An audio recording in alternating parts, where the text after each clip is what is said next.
சென்னை எண்ணூர் முதல் பாலவாக்கம் வரை கடலில் பரவியுள்ள எண்ணெய் படலத்தை அகற்றும் பணி 10வது நாளாக இன்று நடைபெற்று வருகிறது. இதுகுறித்த கூடுதல் தகவல்களை அங்கிருக்கும் நமது செய்தியாளர் பாலாஜியிடம் கேட்கலாம். வணக்கம் பாலாஜி, இதுவரை எடுக்கப்பட்ட மீட்பு நடவடிக்கைகள் குறித்து சொல்லுங்க. வணக்கம் ஸ்ரீவித்யா. அதாவது கடந்த 28ஆம் தேதி அதிகாலை 3:50 மணி அளவிலே ஈரான் நாட்டு கப்பலும் மற்றும் மும்பையை சேர்ந்த டான் காஞ்சிபுரம் ஆகிய 2 கப்பலும் எண்ணூர் காமராஜர் துறைமுகத்தின் வெளிப்பகுதியிலே விபத்துக்குள்ளானது. இதில் டான் காஞ்சிபுரம் கப்பலில் இருந்த ஸ்பீடு டீசலானது கடலில் கொட்டப்பட்டு அது எண்ணெய் படலமாக மாறியது. சுமார் இன்றோடு 10வது நாளாக இந்த எண்ணெய் படலத்தை அகற்றும் பணி தீவிரமாக நடைபெற்று வருவது. அந்த காட்சிகளை நீங்கள் நேரடியாக பார்க்கலாம். அதாவது இன்று அதிகாலையிலிருந்தே இந்த எண்ணெய் படலத்தை மீட்பு பணியில் இருக்கக்கூடிய ஊழியர்கள் இருக்கக்கூடிய காட்சியை நீங்கள் பார்க்கலாம். நேற்று முன்தினம் இந்த 2 தினங்கள் சுமார் 300க்கும் மேற்பட்ட ஊழியர்கள் இந்த மீட்பு பணியில் ஈடுபட்டாங்க. ஆனால் இன்றைக்கி ஒரு குறைந்த அளவிலே தான் காணப்படுகிறார்கள். அது மட்டும் இல்லாமல் பெங்களூரிலிருந்து கொண்டு வரப்பட்டிருந்த ஒரு பிரத்யேகமாக உறிஞ்சக்கூடிய ஒரு மிஷின் இயந்திரமானது செயலிழந்து விட்டதாக தெரிவித்திருக்கிறார்கள். நீங்கள் அந்த காட்சியை கொஞ்சம் க்ளோஸில் போனால் பார்க்கலாம். அந்த இருக்கக்கூடிய அந்த குழாய் போன்ற வடிவில் இருக்கக்கூடிய அந்த மிஷின் தான் நேற்று பெங்களூர்லேருந்து 2 நாட்களுக்கு முன்பாக கொண்டு வரப்பட்டு அதன் மூலமாக ஓரளவுக்கு எடுக்கப்பட்டதாக அதிகாரிகள் தெரிவித்திருந்தார்கள். ஆனால் அந்த இயந்திரமானது பழுதடைந்து விட்டதாக தெரிவித்திருக்கிறார்கள்.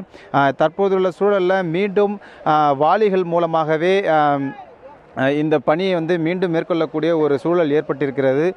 கடந்த 6 நாட்களாக எவ்வாறு செய்யப்பட்டதோ அதே பாணியிலேயே வாளிகள் மூலமாக முழுவதும் ஆட்கள் உதவியினுடன் மட்டுமே இந்த எண்ணெய் படலத்தை அகற்றக்கூடிய ஒரு சூழல் இருக்கிறது. இயந்திரங்கள் ஏற்கனவே அதிகாரிகள் தெரிவித்திருந்தார்கள், இந்த படலமானது மிகுந்த ஒரு திடப்பொருளாக மாறியிருப்பதால் உறிஞ்சக்கூடிய தன்மையை இழந்துவிட்டது. உறிஞ்சினாலும் அது பைப்புகள் இடையிலேயே சிக்கிக்கொள்ள ஒரு சூழல் இருக்கும் என்று 6 நாட்களுக்கு முன்பாகவே. பாலாஜி வணக்கம். இன்னும் எத்தனை நாட்கள் எண்ணெய் படலத்தில் அகற்றும் பணி தொடர உள்ளது, அது பற்றி சொல்லுங்க. அதாவது ஸ்ரீவித்யா, இன்று காலை நாம் இங்கே துறைமுக அதிகாரிகளிடமும் கடலோர காவல்படை அதிகாரிகளிடம் கேட்டுக்கொண்ட போது அவர்கள் தெரிவித்த தகவல் பார்த்தீங்களான்னா, இதுவரைக்கும் 146 டன் அளவிலான எண்ணெய் படலத்தை நீக்கியிருப்பதாக ஒரு தகவல் தெரிவித்திருக்கிறார்கள். அது மட்டும் இல்லாமல் மேலும் இந்த எண்ணெய் படலத்தை அகற்றுவதற்கான பணிகள் இன்னும் கூடுதலாக 5 முதல் 6 நாட்கள் வரை நீடிக்கக்கூடும் என்ற ஒரு தகவலும் தெரிவித்திருக்கிறார்கள். இதற்கிடையே நீங்கள் இந்த பகுதியில் பார்த்தீங்கன்னா நேற்று வரை இந்த எண்ணெய் படலத்தை ஒரு பகுதிக்கு கொண்டு செல்வதற்காக ஒரு தடுப்பு மாதிரி மீனவர்கள் தரப்பு உதவியோடு செய்யப்பட்டிருந்தது. அந்த தடுப்பானது சில மணி நேரத்துக்கு முன்பாக அந்த கயிர்கள் அறந்த காரணத்தினால் மீண்டும் மீனவர்களுடைய உதவியோட அந்த கயிர்கள் மீண்டும் சேர்ப்பதற்கான ஒரு வேலையை நீங்கள் பார்க்கலாம். அது மட்டும் இல்லாமல் இந்த எண்ணெய் படலமானது இன்னும் வந்த வண்ணம் தான் இருக்கிறது, குறைந்தபாடு இல்லை. இதன் காரணமாக இன்னும் கூடுதலான நாட்கள், அவர்கள் 6 நாட்கள் சொல்லியிருக்கிறார்கள், ஆனால் இன்னும் கூடுதலான நாட்களே இருக்கக்கூடும் என்ற ஒரு சூழல் இருக்கிறது ஸ்ரீவித்யா. ஓகே பாலாஜி, இப்போ பெங்களூரிலிருந்து கொண்டு வரப்பட்ட இயந்திரம் பழுதடைந்த நிலையில் வேறு எந்த மாதிரியான திட்டங்களை அதிகாரிகள் முன் வச்சிருக்காங்க?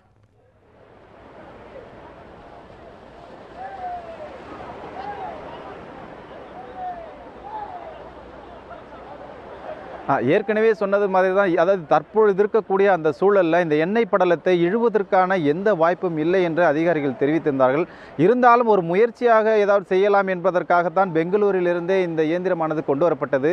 அந்த முயற்சியும் தோல்வியடைந்திருப்பது தான் இப்பொழுது இந்த மீட்பு குழுவினருக்கு ஒரு சாதகமில்லாத ஒரு சூழல் ஏற்பட்டிருக்கிறது. இந்த மீட்பு குழு ஒரு தோய்வான ஒரு சூழலும் ஏற்பட்டிருக்கிறது. இதன் காரணமாகவே பார்த்தீங்கன்னா இன்னும் கூடுதலான, அதாவது மீண்டும் இந்த வாளிகள் மூலமாகவே அள்ளக்கூடிய ஒரு சூழல் அதிகமாக இருக்கிறது. அது மட்டும் இல்லாமல் ஆட்களின் எண்ணிக்கையும் இன்று பார்த்தீங்கன்னா ஆட்கள் எண்ணிக்கை மிக குறைவாக இருக்கிறது. அது 300 பேர் வேலை செஞ்சிருந்தாங்க, இன்னைக்கு பார்த்தீங்கன்னா 100 பேர் கூட இல்லை, அந்த அளவுக்கு தான் ஒரு சூழல் இருக்கிறது. அவர்களுக்கும் ஒரு பாதுகாப்பான ஒரு சூழல் இல்லாத ஒரு நிலை தான் இருக்கிறது. பெரும்பாலானவருக்கு கைகளில் அந்த க்ளவுஸ் இல்லைன்ற ஒரு குறைபாடு இருக்கிறதுனால வேலைக்கு வரலன்ற மாதிரி ஒரு தரப்பு சொல்லப்பட்டிருக்கிறது. சில தன்னார்வ தொண்டு நிறுவனங்களை சேர்ந்த சில ஊழியர்கள் வருவதற்கான வாய்ப்புகள் இருப்பதாக சொல்லப்பட்டிருக்கு ஸ்ரீவித்யா. நன்றி பாலாஜி.